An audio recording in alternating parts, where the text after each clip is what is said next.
বৈদিক জ্যোতিষশাস্ত্রে রাহু এবং কেতুর একটি বিশেষ তাৎপর্য রয়েছে। ঐতিহ্যগত অর্থে এগুলি গ্রহ নয়, বরং সূর্য এবং চন্দ্রের পথের ছেদচিহ্নিত দুটি ছায়াবিন্দু। এগুলিকেই প্রায়শই উত্তর নড এবং দক্ষিণ নড হিসাবে উল্লেখ করা হয়। রাহু উচ্চাকাঙ্ক্ষা, আকাঙ্ক্ষা এবং বস্তুগত আরাম আয়েশের সাধনার সাথে যুক্ত একটি গ্রহ। এটি সম্প্রসারণ এবং লক্ষ্য অর্জনের জন্য প্রেরণাকে প্রতিনিধিত্ব করে। অন্যদিকে কেতু আধ্যাত্মিকতা, অন্তর্দৃষ্টি এবং ভৌত জগতের বাইরের কোনো কিছুর সাথে সংযোগকে মূর্ত করে। এটি অতীত অভিজ্ঞতা এবং বিচ্ছিন্নতার অনুভূতিকে বোঝায়। 18ই মে 2025 থেকে 5ই ডিসেম্বর 2026 পর্যন্ত রাহু কুম্ভ রাশিতে এবং কেতু সিংহ রাশিতে অবস্থান করবেন। অর্থাৎ প্রায় আনুমানিক 18 মাস বা 1.5 বছর রাহু কুম্ভ রাশিতে এবং কেতু সিংহ রাশিতে অবস্থান করবেন। কন্যা রাশির জাতক জাতিকাদের সাপেক্ষে রাহু আপনাদের ষষ্ঠ ভাব কুম্ভ রাশিতে এবং কেতু আপনাদের দ্বাদশ ভাব সিংহ রাশিতে গোচর করবেন। এবার আমরা দেখে নিই রাহু ও কেতুর এই গোচর কন্যা রাশির জাতক জাতিকাদের সাপেক্ষে কী ফলাফল তাদের জীবনে নিয়ে আসতে চলেছে। পারিবারিক বিষয়ের কথা বললে রাহু ও কেতুর এই গোচর কন্যা রাশির জাতক জাতিকাদের জীবনে কিছু মতবিরোধ বা চ্যালেঞ্জিং সিচুয়েশন তৈরি করতে চলেছে। এই সময় আপনাদের উচিত হবে আবেগপ্রবণতা থেকে নিজেদেরকে দূরে রাখা। যতটা সম্ভব প্র্যাকটিক্যালভাবে আপনাদের সমস্যাগুলিকে সমাধানে মনোযোগ দেওয়া উচিত হবে। আপনাদের যদি কোনো ভাই বোন বা দাদা দিদি থেকে থাকেন, তাহলে তাদের সাথে কিন্তু সম্পত্তি সংক্রান্ত কিছু বিরোধ দেখা দেওয়ার সম্ভাবনা কিন্তু দেখা যাচ্ছে। শান্তিপূর্ণ পারিবারিক পরিবেশ বজায় রাখার জন্য ধৈর্য এবং খোলামেলা যোগাযোগ রাখার চেষ্টা করবেন। রাহু ও কেতুর এই গোচরকালে আপনারা আপনাদের পিতামাতার সহায়তাও তেমন পাবেন না। তাই বুদ্ধি ও বিবেচনা করে তবেই প্রতিটি পদক্ষেপ আপনাদের এই সময়কালে নিতে হবে। স্বাস্থ্যের দিক থেকে আপনাদের উচিত হবে বাইরের খাবারকে একদম এড়িয়ে চলা। রাহু ও কেতুর এই গোচরকালে আপনাদের ওজন বেড়ে যাওয়ার মতো সমস্যা কিন্তু আপনাদের জীবনে আসতে চলেছে। তাই নিজেদের ওজনকে নিয়ন্ত্রণে রাখতে এবং সামগ্রিক সুস্থতাকে বজায় রাখতে সুষম খাদ্য আহার করুন, বাইরের খাবার পরিত্যাগ করুন। তার সাথে সাথে আপনারা যদি মানসিক এবং শারীরিক ভারসাম্য বজায় রাখার জন্য যোগব্যায়াম, ধ্যান বা মেডিটেশনের মতো ইত্যাদি কর্মকাণ্ডের সাথে নিজেদেরকে যুক্ত রাখতে পারেন, তাহলে আপনাদের স্বাস্থ্য মোটামুটি ভালোই থাকবে। বড় ধরনের কোনো স্বাস্থ্যের অবনতি আপনাদের এই সময়কালে হবে না।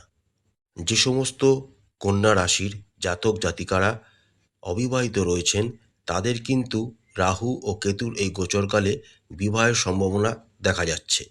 যে সমস্ত কন্যা রাশির জাতক জাতিকারা অলরেডি প্রেমের জীবনে যুক্ত রয়েছেন, তাদের কিন্তু সেই সম্পর্ক বিবাহে পরিণত হওয়ার সম্ভাবনা প্রবলভাবেই দেখা যাচ্ছে। যে সমস্ত কন্যা রাশির জাতক জাতিকারা বিবাহিত, তাদের দাম্পত্য জীবনও খুব সুন্দরভাবে কাটতে চলেছে। রাহু ও কেতুর এই গোচরকালে আপনাদের স্ত্রী বা স্বামীদের মধ্যে সম্পর্কে নতুন ঘনিষ্ঠতা এবং স্নেহ নিয়ে আসতে চলেছে। বিভিন্ন রকম ভুল বোঝাবুঝির অবসান এই সময় আপনারা দেখতে পাবেন। আপনারা একে অপরের সাথে একটি সুন্দর জীবনযাপন কাটাতে চলেছেন রাহু ও কেতুর এই গোচরকালে। যে সমস্ত কন্যা রাশির জাতক জাতিকারা সবেমাত্র বিবাহ করেছেন, তাদের জন্য সন্তান সম্পর্কিত কোনো আনন্দ সংবাদ পাওয়ার সম্ভাবনা অসম্ভব সুন্দরভাবে দেখা যাচ্ছে। কিছু কন্যা রাশির দম্পতিরা তাদের সামগ্রিক সুখ যোগ করে স্বপ্নের গন্তব্যে ভ্রমণ করারও স্বপ্ন পূরণ করতে চলেছেন। অতীতে আপনাদের দাম্পত্য জীবনে যদি কোনো দ্বন্দ্ব থেকে থাকে, তার সমাধানও রাহু ও কেতুর এই গোচরকালে হতে চলেছে, যা আপনাদের দাম্পত্য জীবনের বন্ধনকে আরও শক্তিশালী করে তুলতে চলেছে। আর্থিক বিষয়ের কথা বললে রাহু ও কেতুর এই গোচর কন্যা রাশির জাতক জাতিকাদের জীবনে ইতিবাচক প্রভাব নিয়ে আসতে চলেছে। এই সময়কালে আপনারা স্থিতিশীল আয়ের সময়কাল আশা করতে পারেন, এমনকি আয় বৃদ্ধির সম্ভাবনাও কিন্তু প্রবলভাবে দেখা যাচ্ছে। যে সমস্ত কন্যা রাশির জাতক জাতিকারা অর্থনৈতিক বিনিয়োগের কথা ভাবছেন, তাদের জন্য এটি দুর্দান্ত সময় হতে চলেছে। তাই এই অনুকূল সময়টিকে কাজে লাগাবেন। শুধু অর্থ বৃদ্ধি হবে না, অপ্রত্যাশিত কোনো সূত্র থেকে বা অপ্রত্যাশিত কোনো মাধ্যম থেকে আপনাদের আর্থিক লাভের সম্ভাবনাও রয়েছে।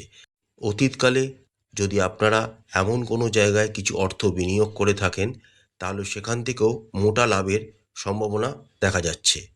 রাহু ও কেতুর এই গোচরকালে শুধু আপনাদের আর্থিক শ্রীবৃদ্ধি ঘটবে এমনটাই নয়, তার সাথে আপনারা সম্পদ আরোহণেরও বেশ ভালো সুযোগ পেতে চলেছেন, যা আপনাদের সমাজে প্রতিপত্তি মান যশকে বৃদ্ধি করবে।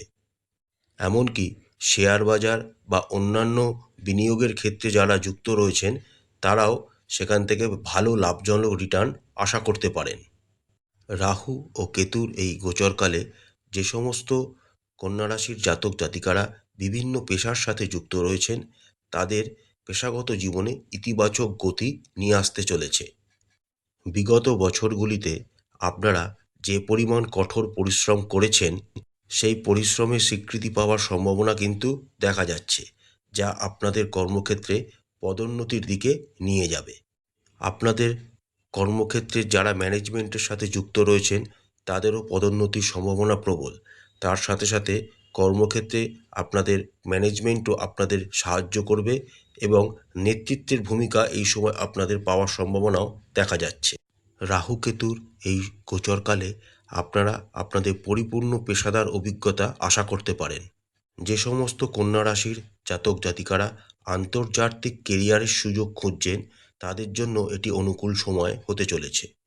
যে সমস্ত কন্যা রাশির জাতক জাতিকারা ব্যবসার সাথে যুক্ত রয়েছেন, তাদের জন্যও এই সময়টি খুবই উত্তম এবং এই সময় আপনারা ব্যবসার বিভিন্ন সাফল্য মুখ দেখতে পাবেন, লাভেরও মুখ আপনারা দেখতে পাবেন।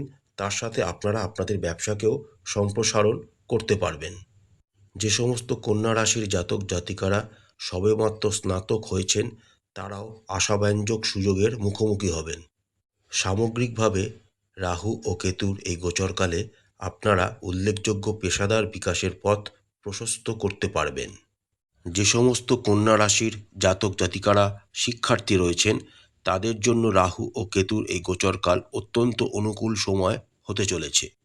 এই সময়কালে আপনারা আপনাদের নিষ্ঠা এবং কঠোর পরিশ্রমের চমৎকার ফলাফল আশা করতে পারেন।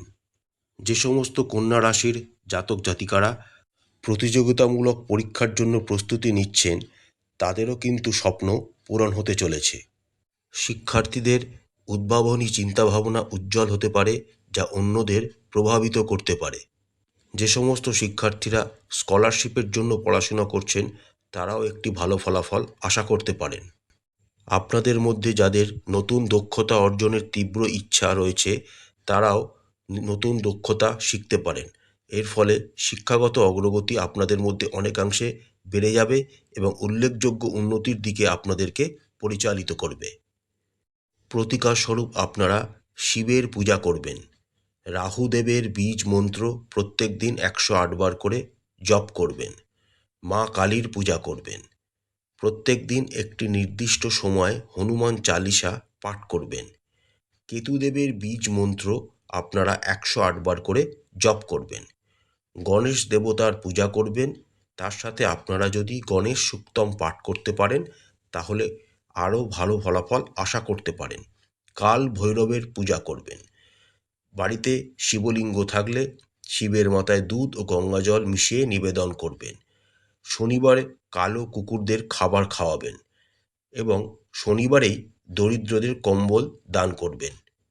তার সাথে আপনারা যদি মিষ্টি ও ফলমূল দান করতে পারেন, তাহলে আরও ভালো ফলাফল আপনারা আশা করতে পারেন। আশা করছি বন্ধুরা, রাহু ও কেতুর এই গোচরকালে কন্যা রাশির জাতক জাতিকাদের খুব ভালো সময় কাটবে। মা কালী আপনাদের মঙ্গল করুন, আপনাদের সমস্ত মনের ইচ্ছা ও মনস্কামনা মা কালী পূরণ করুন। আমাদের চ্যানেলটি যদি আপনাদের ভালো লাগে, তাহলে অবশ্যই লাইক করবেন, শেয়ার করবেন, সাবস্ক্রাইব করে আমাদের চ্যানেলটির পাশে থাকবেন। নমস্কার।